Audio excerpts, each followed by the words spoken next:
Hello everybody, good evening. Thank you very much for coming over here today to grab another opportunity. Telugu Entrepreneurs Association, also known as T, with a very good motivation of fostering entrepreneurship, building a network that's going to help each and everybody in their daily job or maybe daily businesses to improve further with the help of the network and people and all. That's one of our objectives, of course. T is a non-profit association, 501c, purely volunteer-based organization, started back in 2010. I would invite Mr. Raj to introduce our today's guest. And again, my name is Pratap, and I'm the current president of T. Thank you very much again for being here, even though you are on a busy schedule, especially Friday. Thank you. Thank you, Pratap. Thank you. He's taken the Sresta company all the way from zero to, I think he created a brand called 24 Mantra, where all his products, in US where it's called as farm to fork, meaning you'll be able to trace whatever happened from the farm all the way to kitchen or to the fork. These are the guidelines that USDA imposes for you to call your product organic. And our esteemed speaker has been able to do that in India, working with the farmers, working with them in a cooperative fashion, trying to grow the food organically with minimal processing and delivering those products pesticide free. So that's not a dream anymore in India. You can buy products which are pesticide free. So he has about 200 products now, from cereals to lentils to all different kinds of varieties. And also to start this company, which most of you are interested in, how do I fund my new business? Right? Where do I get the VC funding? In fact, there is an active VC community. He has raised money ranging from $1 million to $15 million from various different VC companies. So hopefully you'll be able to talk about that or the challenges for a new idea like this getting created in India. So this organic food business, it's about $38 billion business in the world. $38 billion, so it's a huge business, right? I'm hoping today he'll be able to talk about how any of you or he himself could get a slice of the $38 billion. Okay, that's a big number.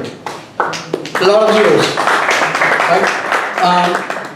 So I don't want to take up the stage for any longer. I'd like to get our speaker to come over here today, and I'd like to give him a big, warm Texas welcome. Please, sir.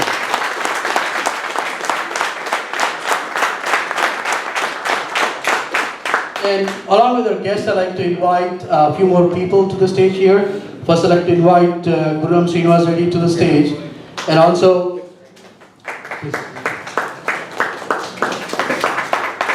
Rajasekhar Prasad Garu from Thana, and NRU from Chantex, NRU Garu, and Srinivas Gunukula Garu from INT, please. I think both the presidents are having a conversation outside. And then I also want to invite two of our speakers, cousins Mahesh Tumala and Amar Reddy Garu. Please, if you're here, please. The cousins are here. Yeah, please. And also I'd like to invite his friend Mr. Vijay, who's sitting right here, please. Please, sir. And along with this group, I'd like to invite the T organizing committee. Pratap, please. Suresh. Pallavi Garu, please. Satyam, please. And I know I'm going to be missing some names. Raghu Gajalagaru, please.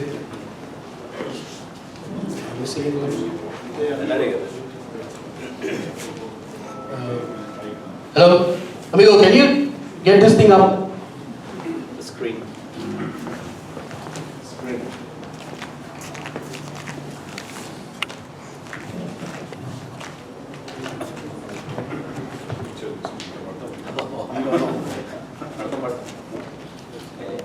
Can you raise this? You can see our banner. One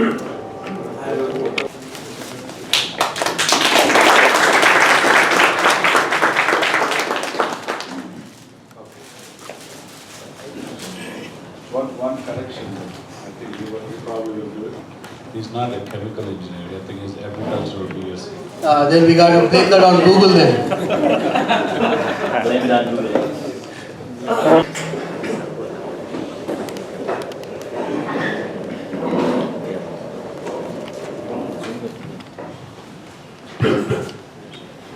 Good evening, everyone, and thanks for giving me this privilege to be here and be speaking to all of you. And thanks for a very thoughtful and well-researched introduction. What I'll do is, perhaps I'll take about 30-40 minutes to kind of speak a little bit on whatever I know. And of course, it's a challenge to speak here because all of you have done some bit of agriculture either on your own or you have been exposed to it. So obviously, I have to be careful with what I say. So, and then afterwards, perhaps I think we can spend a little more time on question and answers, and then I'd be happy to share whatever I have gone through, and then if it is going to be useful to some of you, that will be great. So, getting on to this presentation, I will start with a couple of hypotheses, then talk very briefly about the world agriculture scenario, and then more specifically about India, and then more detail about what we are doing, and then what's kind of model and our own experience in building Sresta as an organization. Then of course, given my own experience of working in this agriculture field, what could be the potential opportunities?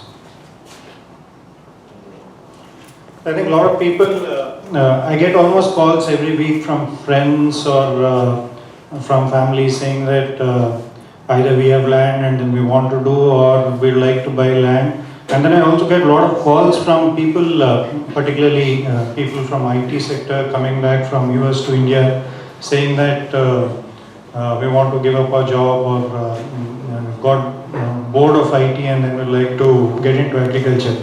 So these are typical calls I frequently keep getting. So all the time, a lot of times I actually disappoint people by saying that not very encouraging things. Because I think we have to understand that agriculture, like any other business, is a full-time business. So if it is part-time, then it's a hobby. And hobby, we generally spend money, we don't earn money, very rarely we do. So I think that distinction we should keep. Yes, we want to do hobby, that's fine. But then if you really want to do business, then it's a full-time thing, it can't be a part-time. Because after my father died of cancer, 2 years apart from doing my business, that time it was anyway initial stages, so I could spend that time. So I used to do almost full-time agriculture. So I've gone through it practically, and that's why I keep saying this. And then second, a lot of times I think people have grand plans growing and then building into a big business. Not that it can't happen, but as I said, I have not come across in my experience of any farmer growing really rich on just farming. All the farmers who have grown really rich have used that money to build businesses around whatever they are doing. So I think that's why I think I would like to say that pure growing is it could be a hobby, it could be a passion, as long as you don't have too much expectations.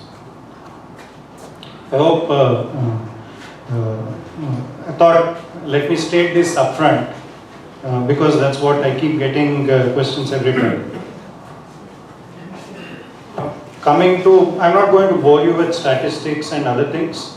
What's happening? If you look at it, the food production by and large in the developed countries is stagnant because there's so much excess food. The only requirement is mostly in the developing countries, which is basically Asia and then Africa these are the countries, and of course Latin America is always surplus in as far as food production itself is concerned. And if you look at the trends, typically I think the trend is towards consumption of more meat, oilseeds, horticulture and dairy. Oilseeds not because we want to eat more oil, which anyway happens in the developing countries, but it is also because oilseeds are a rich source of feed for animals, particularly for meat. So, and of course, eating meat is a very inefficient way of producing food because it consumes almost 4 times grains and water compared to what you are if you are a vegetarian. So, this is the broad trends. This is where I think world over, with little bit of variations, this is what is happening. And of course, in developed countries like US or Europe, if there is any increase in production, it's primarily going into industrial use. We saw about in the 90s a big wave of ethanol manufacturing, primarily using corn as a base. But I guess now that it's got commoditized and it is going through its own commodity kind of cycle. And then for a long time, I think people have been talking about bioplastics, that is generating plastics out of plants, etc. But it's not really scaled up for whatever reasons. But there could be potential kind of opportunities, but it's also a very pioneering field. So let me just get into what I know best about Indian agriculture.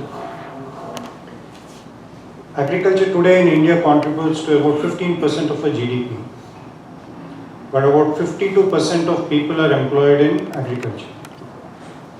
So this is the biggest disconnect we have. That's why I think a lot of reforms get into